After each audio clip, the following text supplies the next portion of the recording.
자, 우리 하나님 말씀 보겠습니다. 디모데 후서 3장 14절부터 17절입니다.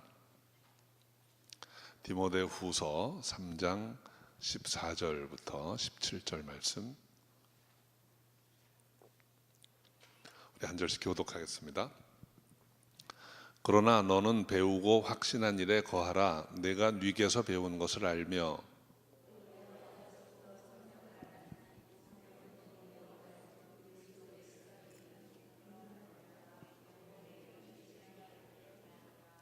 모든 성경은 하나님의 감동으로 된 것으로 교훈과 책망과 바르게 함과 의로 교육하기에 유익하니 이는 하나님의 사람으로 온전케 하며 모든 선한 일을 행하기에 온전케 하려 함이니라.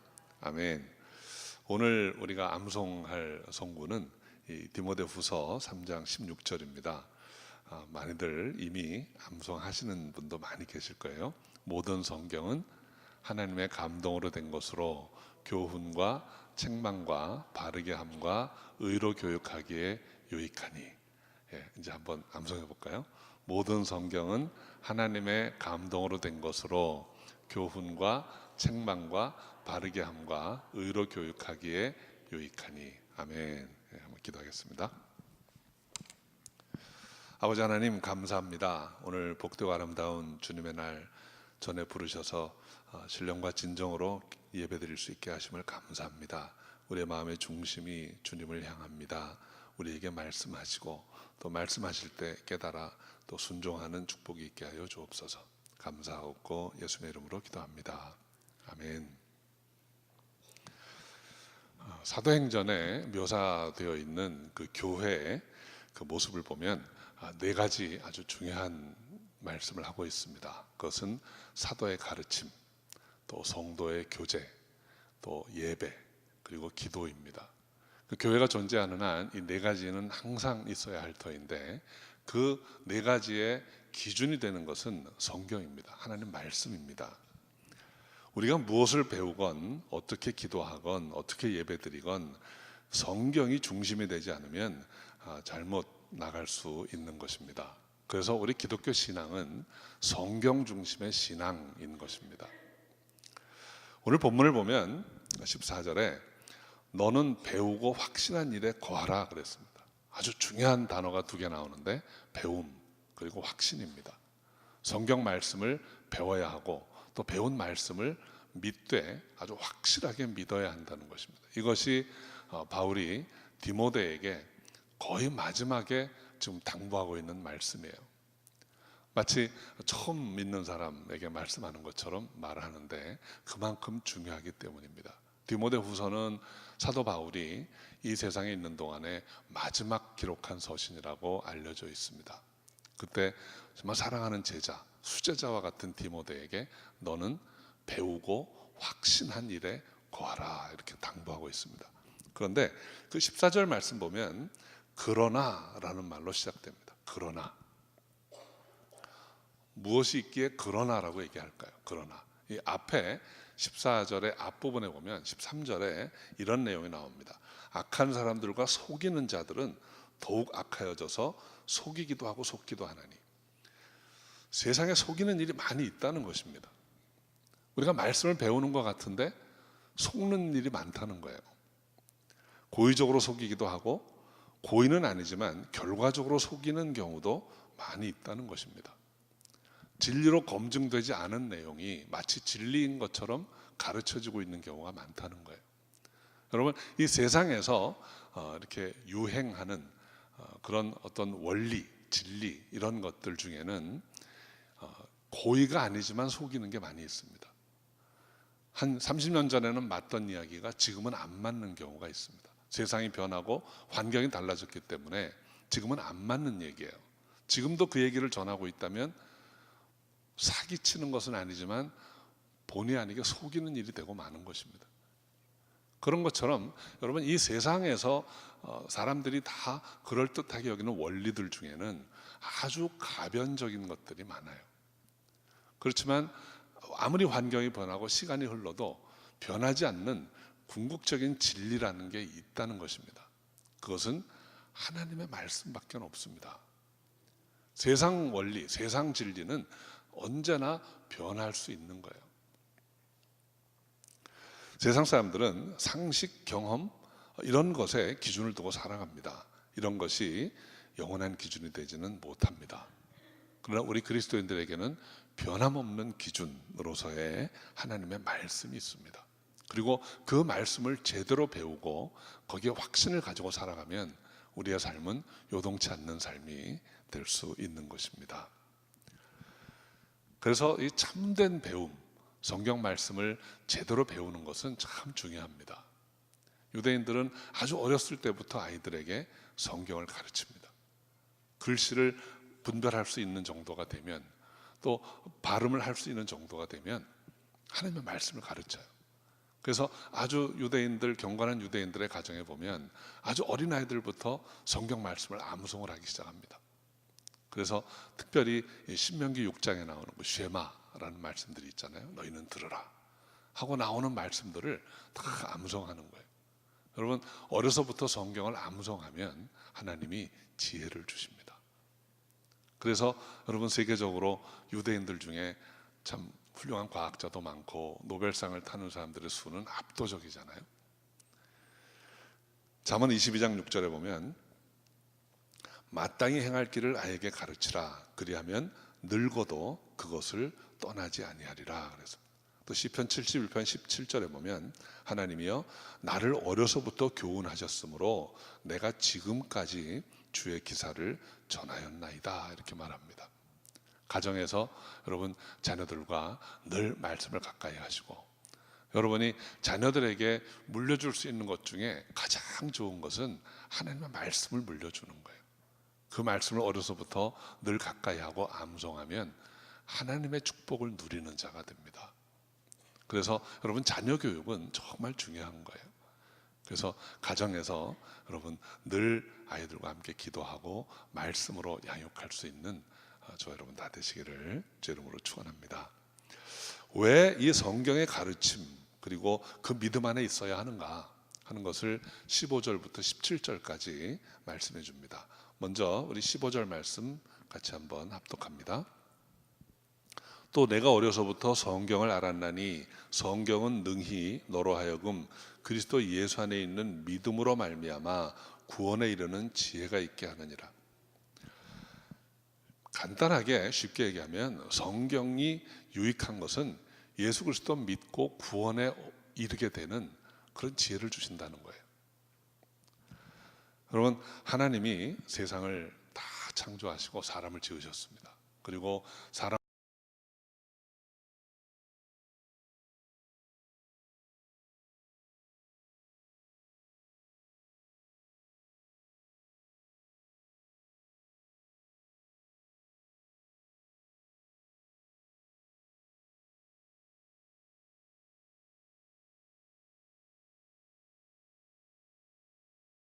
거 다 누리고 다스리고 지킬 수 있는 복을 주시겠다고 약속하셨어요. 그런데 조건은 하나님의 말씀 안에 있어야 한다는 것입니다. 그런데 사람이 사단의 꾀임에 넘어가서 하나님 말씀 불순종하고 이게 다 놓치게 된 거예요. 그런데 하나님은 한번 작정하신 일은 변함이 없으신 분이에요. 인간을 지으시고 복 주시기로 하셨기 때문에 설령 인간이 잘못했다 할지라도 하나님이 어떻게든지 복을 주십니다. 그래서 인간으로 하여금 죄값 치르게 하시고, 그리고 법적으로 의인 만들어 놓고 다시 복 주시는 거예요. 그런데 우리에게는 그 죄값을 치를 능력이 없습니다. 그러니까 하나님이 인간의 몸을 입고 이 땅에 오셔서 우리 죄값을 다 치르신 거예요. 그러니까 예수 그리스도입니다. 그래서 요한복음 3장 16절에 하나님이 세상을 이처럼 사랑하사 독생자를 주셨으니 이는 저를 믿는 자마다 멸망치 않고 영생을 얻게 하려 하심이라. 이제는 그 예수 믿으면 이제 죄인으로 안 보시겠다는 겁니다. 이제는 생명 주시겠다는 거예요. 그 내용을 한 절 가지고 사람들이 못 알아들으니까 성경에 수시로 반복해서 계속 기록하고 있는 거예요. 그래서 여러분 요한복음 20장 31절에 보면 오직 이것을 기록함은 너희로 예수께서 하나님의 아들 그리스도이심을 믿게 하려 하며 또 너희로 믿고 그 이름을 힘입어 영생을 얻게 하려 함이니라. 우리가 성경을 가까이 하고 읽어야 하는 첫 번째 이유는 하나님과 교제가 회복되는 거예요. 교제가 회복된다는 것은 예수 믿고 영원한 생명을 얻어야 가능한 일입니다. 그러니까 성경이 우리에게 주는 메시지는 그것입니다. 믿고 생명을 얻으라는 거예요. 그런데 성경은 나 하나 믿고 생명 얻는 걸로 끝나는 게 아니고 그 복음을 세상에 전하라는 것입니다. 그래서 사도행전 10절 31절에 보면 이렇게 전하라고 그랬어요. 주 예수를 믿으라. 그리하면 너와 내 집이 구원을 얻으리라. 이 전도하는 것이 성경 우리에게 주신 목적이고, 이 전도하는 것이 예수 믿고 생명을 얻게 하려 함이라 하는 그 말씀의 넓혀진 차원의 이야기입니다.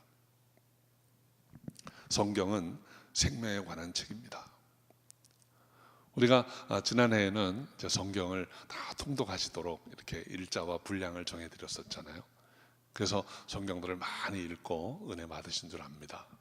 이제 금년에는 좀 짧고 굵게 매주 성구 하나씩을 암송하시기 바래요.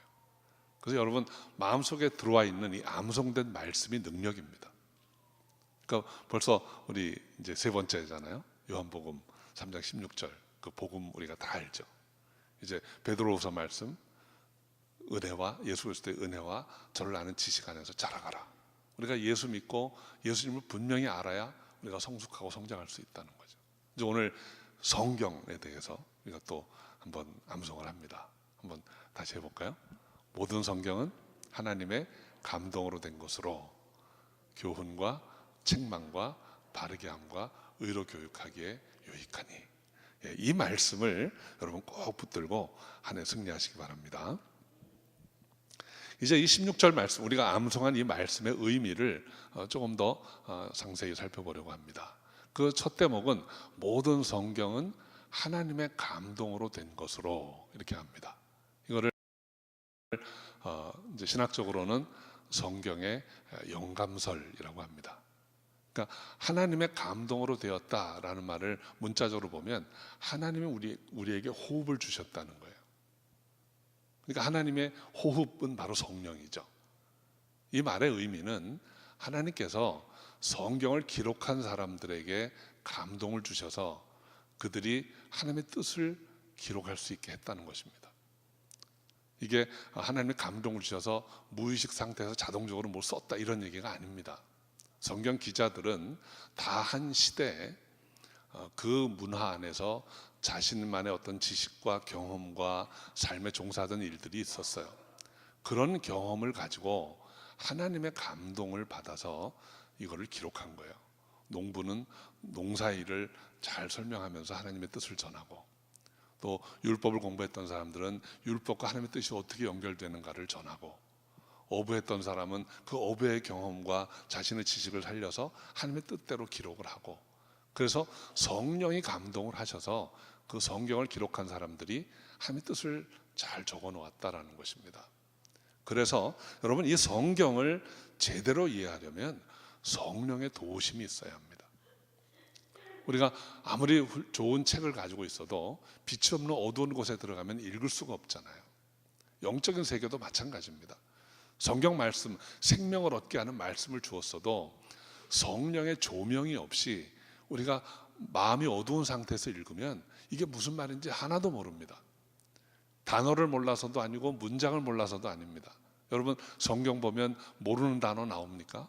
다 아는 단어입니다. 그런데 읽어도 마음에 와닿지가 않고 무슨 말인지 모르는 거예요. 그거는 성령의 조명이 없기 때문이에요. 그래서 성령의 조명이 들어온 다음에 성경을 읽으면 이게 다 깨달아지고, 아 이게 나한테 하는 말씀이구나. 은혜를 받고 눈물을 흘리고 깨닫는 축복이 일어나는 것입니다. 모든 성경은 하나님의 감동으로 된 것입니다. 그래서 그 성경을 읽을 때에는 그 성령의 조명이 있어야 한다라는 것입니다. 그런데 이 성경이 우리의 삶에 어떻게 유익한가? 4가지로 설명합니다. 교훈과 책망과 바르게 함과 의로 교육하는 것입니다. 첫째로 성경은 우리에게 교훈을 줍니다. 성경은 우리가 어떻게 살아야 하는가를 가르쳐 줍니다. 성경은 첫 번째로 구원에 이르는 지혜를 준다 그랬잖아요. 그러니까 우리가 예수 믿고 영생을 얻는 자가 되는 것입니다. 그런데 중요한 것은 영생을 얻은 자로서 이제 어떻게 살아야 하는가예요. 성경이 그 길을 제시해 준다는 것입니다. 이것이 교훈입니다. 예수 믿는 사람은 이렇게 살아야 한다. 예수 믿고 거룩해진 사람은 이렇게 살아야 한다 라는 가르침을 주는 거예요. 우리 삶에 지혜를 주는 것입니다. 성경 중에 잠언 말씀은 참으로 세세하게 우리의 삶에 지혜를 주세요. 그 잠언에 보면 여러분 잠언하면 떠오르는 말씀 있잖아요. 여호와를 경외하는 것이 지식의 근본이라. 우리 삶에 필요한 모든 지식의 뿌리는 하나님의 말씀이라는 거예요. 하나님의 말씀을 우리가 날마다 묵상하고 읽고 거기서 교훈을 받으면 우리의 삶이 형통하고 풍요한 삶이 됩니다. 참 감사하게도 잠언은 31장으로 되어 있어요. 그러니까 그날의 그날장을 이렇게 읽어보시면 하나님이 다 우리에게 지혜를 주세요. 그러니까 여러분 다른 성경도 물론 중요하지만 저는 금전에 여러분들이 그날에 꼭 잠언 말씀을 꼭 읽으시기 바랍니다. 정말 성경에 이런 말씀도 있었어? 하고 놀랄 정도로 세세한 부분까지 인도를 해주세요. 성경은 우리에게 어떻게 살아야 하는가 하는 교훈을 주는 말씀입니다. 두 번째로 성경은 우리를 책망합니다. 여러분 성경의 역할 중에 정말 중요한 것은 성경이 우리를 책망한다는 거예요. 우리가 하나님을 믿고 그리스도를 본받아서 살아갈 때 하나님이 예비하신 길로 갑니다. 그러다 가끔 길을 벗어날 때가 있어요. 그럴 때면 성경이 우리를 책망한다는 거예요. 거기 아니다. 그런데 어떤 사람이 그 책망을 듣습니까? 성경을 읽어야 됩니다.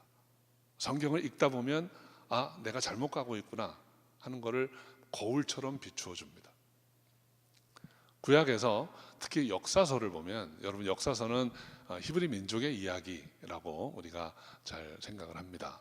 실제로 사사시대로부터 여호수아 시대 이후로 어떻게 나라가 형성되었고 그 나라가 어떻게 나누어졌고 망하게 됐는가 하는 데까지 역사가 쭉 기록되어 있어요. 그런데 그 역사를 가만히 읽어보면 이 역사는 이스라엘만의 이야기가 아닙니다. 그 이스라엘의 역사를 읽어보다 보면 그들이 얼마나 하나님을 대적하고 하나님을 무시하고 그렇게 살았는가를 알 수 있어요. 제일 첫 번째 나라가 형성될 때부터 시작이 잘못됐습니다. 이스라엘이 우리에게도 왕을 달라 그럽니다. 그때 하나님은 뭐라고 하십니까? 선지자에게 이스라엘이 너를 무시한 게 아니다. 저들이 왕을 달라고 하는 것은 나를 버림이라 그랬어요. 그러니까 왕국이 세워질 때부터 뭔가 지금 어긋난 거예요. 그러니까 처음부터 어긋나니까 그 나라가 발전해 가는 과정 가운데 어떤 일들이 있습니까? 성전을 짓고 성전 마당에 우상을 섬기는 사당이 들어오고 걸핏하면 잘못된 길로 가고 지도자들은 타락하고 그러니까 그 모습들을 이렇게 봅니다. 어려운 사람들을 유린하고 무시하고 이런 그 이스라엘의 모습을 보면 그게 결국 어떤 모습입니까? 1500년 전에 1000년 전에 어떤 한 족속의 이야기가 아니고 그 모습들은 결국 오늘날 우리의 모습인 것입니다. 역사서는 읽는 사람을 책망합니다. 거울처럼 되어서 너는 어떻게 살고 있느냐라는 질문을 계속 던지는 거예요. 과연 나는 하나님 외에 왕이 없는가? 하나님 말고 다른 왕을 찾고 있지는 않은가? 하나님 말고 다른 우상을 섬기지는 않는가? 나는 무정하게 살고 있지 않나? 나보다 약하고 연약한 사람들을 은혜로 또는 긍휼히 여기면서 살지 못하고 무시하고 유린하고 살고 있지는 않은가? 그런 모습들이 다 성경에 나오는 거예요. 거울처럼 우리의 삶을 비추어 줍니다. 그리고 우리를 책망하는 것입니다. 저는 우리 성도 여러분들이 성경을 읽으면서 책망을 많이 받으시기를 바랍니다. 그게 은혜입니다. 제대로 된 거울을 보면 얼굴에 뭐가 묻었는지, 내가 지금 얼마나 방만하게 다이어트를 안 하고 있는지 밝히 보여줍니다. 잘못된 거울을 보면 우리가 속아요. 성경은 잘못될 수가 없는 틀림없는 거울입니다. 그 거울을 통해서 책망받고 고쳐가는 저 여러분 되기를 바랍니다. 세 번째로 성경 우리를 바르게 한다고 그랬어요. 커렉션 해주는 것입니다. 여러분, 우리가 허물이 발견되고 잘못된 것이 발견되었을 때 그럼 어떻게 하는가? 성경이 답을 제시합니다.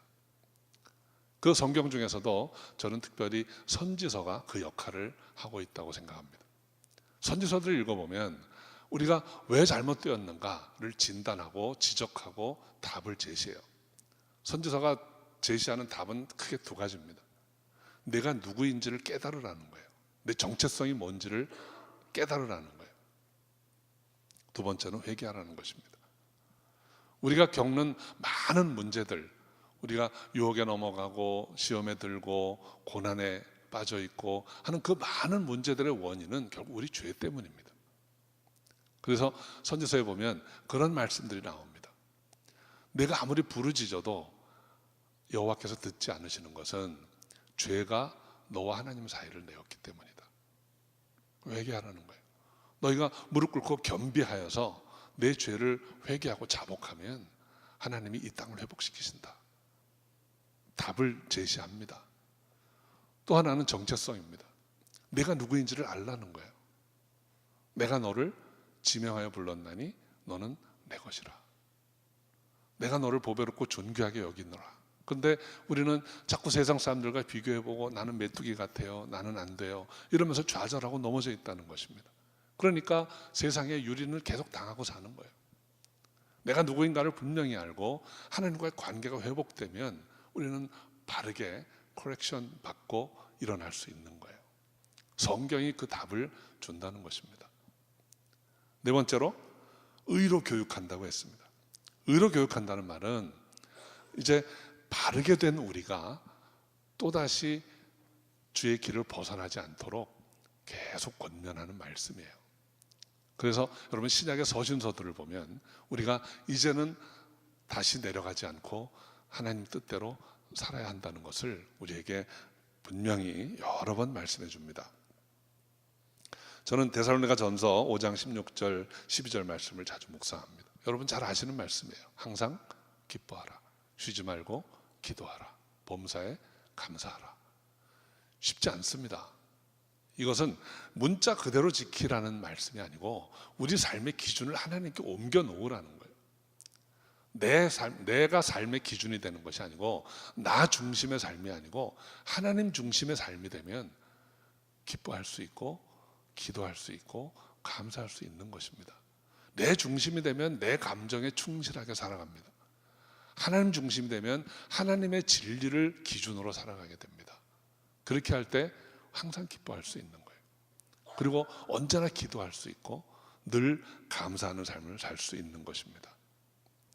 성경은 교훈과 책망과 바르게 함과 의로 교육하기에 유익한 것입니다.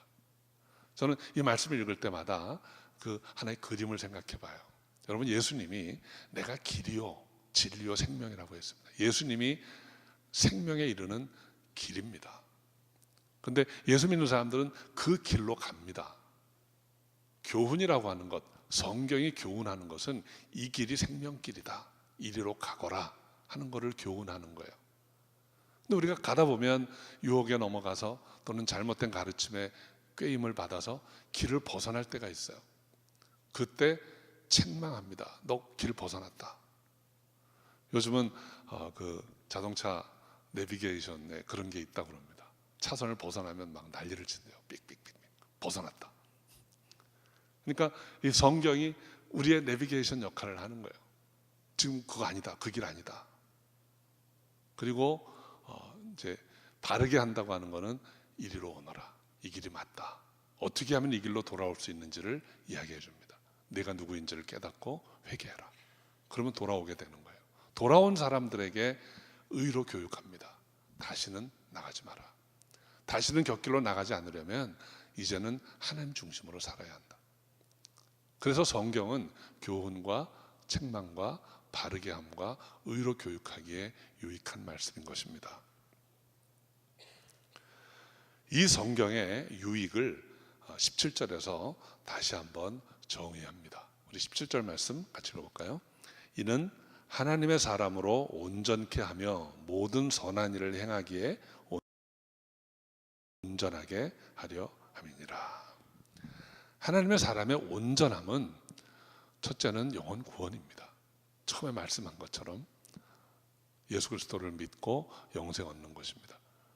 다음으로 온전해지는 것은 그리스도를 닮아가는 거예요. 이제는 예수 믿고 생명을 얻었으니까 이제는 그리스도처럼 그리스도를 닮아가는 모습으로 살아야 하는 것입니다. 이게 온전해지는 길입니다. 그렇게 하기 위해서 성경이 우리를 교훈하고 책망하고 바르게 하고 의로 교육하는 거예요.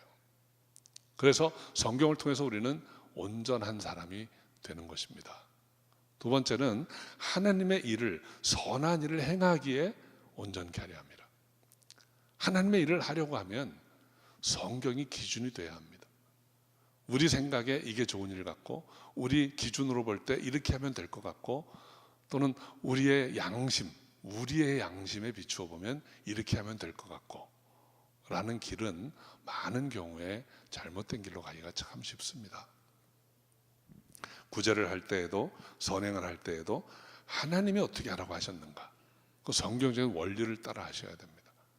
전도를 하고 선교를 할 때에도 하나님이 어떻게 하라고 하셨는가, 그 하나님의 말씀, 성경의 원리를 쫓아서 행해야 되는 것입니다. 구제를 할 때, 선한 일을 행할 때는 정말 겸손하게 하셔야 합니다.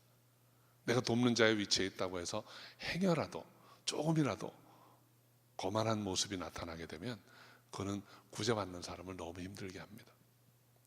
우리가 그래서 여러분, 우리 속담에도 그런 말이 있잖아요. 빌려주는 사람이 죄인이라고 그러잖아요. 다 이렇게 도와주는 사람들이 정말 겸손한 마음으로 하지 못하면 그게 엉뚱한 결과를 낳을 수도 있어요.